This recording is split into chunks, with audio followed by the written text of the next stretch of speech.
There's no denying that Nokia phones were part of a lot of our childhoods. I mean, they had the best-selling phones in history, and to date, no other phone company has been able to match that. But the question remains, what led to the decline of the greatest phone manufacturer in history? And where are they now? In today's video, we'll be looking at the decline of Nokia. So, without further ado, let's dive into the video.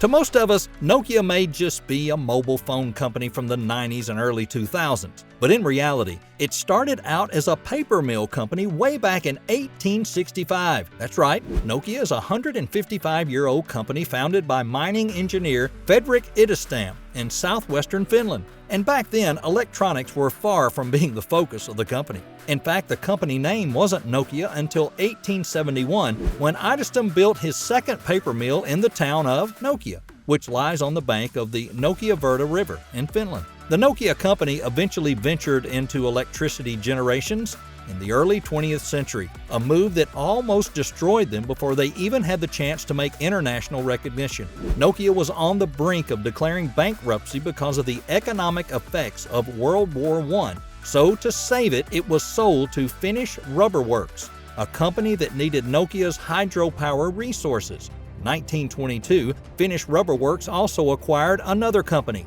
Finnish Cable Works, and together these three companies became a powerful conglomerate. But it wasn't until 1967 before all three merged under the Nokia umbrella, giving birth to the Nokia Corporation we know today.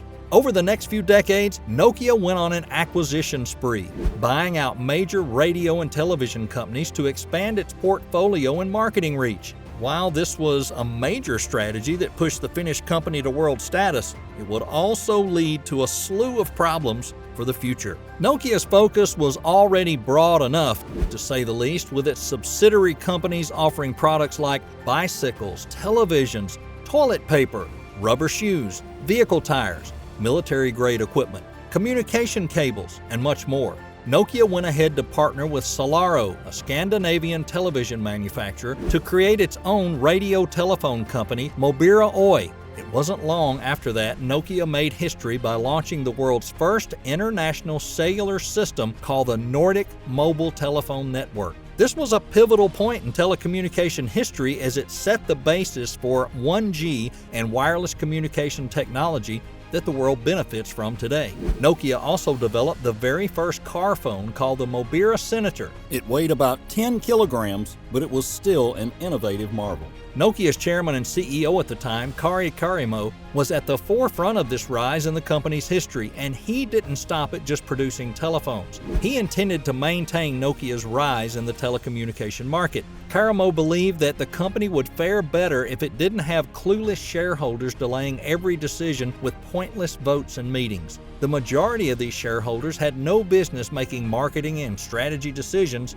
so Karimo made sure to put together a board of internal directors made up of managers and department heads. Karimo's strategy seemed to work with the release of Nokia's Mobira Talkman in 1984, a 5-kilogram mobile phone, which despite its weight, size, and $3,000 price tag, sold like hot potatoes as everybody wanted one. Nokia's standing in the telephone market only grew bigger with the release of the world's first handheld phone, the Mobira Cityman 900. Even though the Cityman was 4.2 kilograms lighter than the Talkman, it had a higher price tag of $5,456, and it even sold way more units. Nokia's new handheld phone was so popular it was dubbed the Gorba, after it was photographed with Mikhail Gorbachev, then president of the then Soviet Union.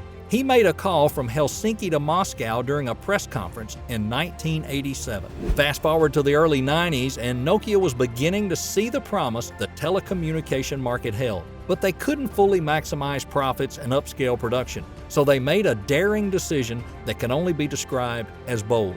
They began divesting in all those other sectors of the Nokia Corporation. They realized they were spread too thin, making great sales but meager profit. They sold off the rubber and paper companies, downscaled the cable sector, and cut a lot of those mini sectors that weren't showing as much promise in the telecommunication market. These cuts allowed the company to focus its resources on the emerging telecom sector in a way that was unprecedented at the time. With all this newly generated revenue, Nokia invested heavily in producing some of the pioneer Nokia phones, like the Nokia 1011, which saw massive sales as it was one of the world's smallest handheld phones at the time. Nokia was turning profits they'd never seen before, with governments in Europe and around the world issuing GSM licenses based on the success of Nokia in their countries. Between 1991 and 1995, Nokia went from producing 400,000 phones a year to making over 20 million units, and from recording operating losses to bringing in profit of over $3.5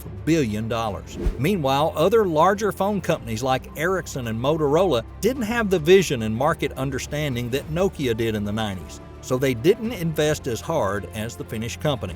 Nokia realized the growing popularity of pocket-sized phones and tapped into it by making smaller, more efficient, and durable phones, which led to them having record sales. But this dedication to the market is also one of the major factors that led to the company's decline in the end, but we'll get to that later. By the end of the 90s, Nokia was dominating the phone market, with net sales increasing over 50% year after year. Operating profits were going through the roof at nearly 75%. Stocks soared at over 200%, which was unheard of for a phone company. By 1998, Nokia had increased its market cap from $20 billion to over $70 billion, with annual profits surpassing $6 billion and rising. With the entrance into the 2000s came a new phase for the company and the world of telecommunication as well. Companies like Microsoft and Apple had finally woken up to the promises of the phone market, and they were circling Nokia's market share with the threat of new operating systems and digital upgrades. But Nokia still had a firm grasp on the global phone market, and it wasn't in the business of sharing. The early 2000s were the best years in Nokia's performance history, with the launch of the Nokia 3210, which sold more than 160 million units globally, trumping competitors like Motorola and Ericsson. Nokia upped its game by introducing upgrades to its latest models. These upgrades included more games, extra ringtones, and more multimedia features than any other mobile phone in the world. With the introduction of the Symbian operating system, Nokia more than upped its market shares with sales of budget-friendly low-end phones like the Nokia 1100, which saw sales of 250 million units, making it the best-selling phone in the world. Nokia's rise in the marketplace remained unchallenged for the better part of the 2000s. That's until 2007, when their biggest competitor yet dropped the flagship phone.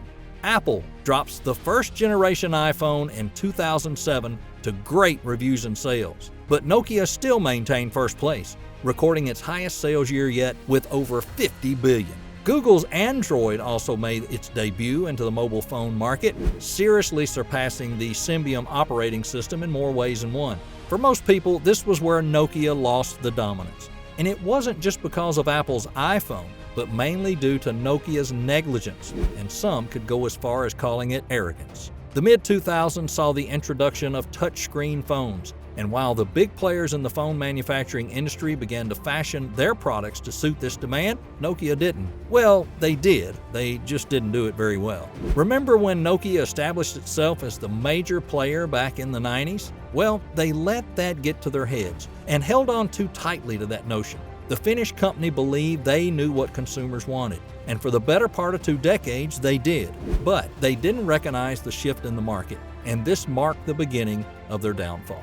While major competitors like Apple and newcomers like Samsung were painstakingly putting resources into developing the best and most efficient touchscreen smartphones, Nokia only made minor upgrades to the Symbian operating system and focused more on mass production instead, the highest by any mobile phone company in history, and they believed they were untouchable, refusing to recognize Google's Android and Apple's iPhone as competitors. Over the next 3 years, while Apple's iPhone saw mouth-watering sales with other players like Samsung, HCL, and BlackBerry recording increasing sales, Nokia's profits plummeted on a 30% year-after-year basis, with sales tanking as well. This led to job cuts and layoffs that cut the company's workforce by more than half and plunged it deep into a crisis. In a bold move to remain relevant, Nokia partnered with Google to make Windows the primary operating system for all Nokia phones. This partnership led to the release of the iconic Nokia Lumia series,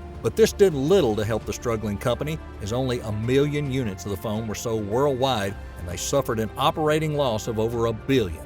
iPhone overtook Nokia in the number of phones sold in 2011, and by 2012, Nokia experienced further job cuts, leading to more than 10,000 employees being laid off. And this trend continued until 2013, when Nokia announced it would be selling its mobile phone division to Microsoft. Nokia's delay in embracing the smartphone revolution cost them their place in the global mobile phone market, a place that no other company, including Apple, has achieved to date. Although Nokia may be down in the eye of most mobile device consumers, they are far from out. A Finnish company named HMD, which is run by previous Nokia executives, purchased Nokia's mobile division back from Microsoft in 2016. HMD has learned from Nokia's past mistakes and has partnered with Google's Android One program to bring Nokia back into the limelight with record sales of $23 billion in 2016. The Finnish company has successfully revived Nokia,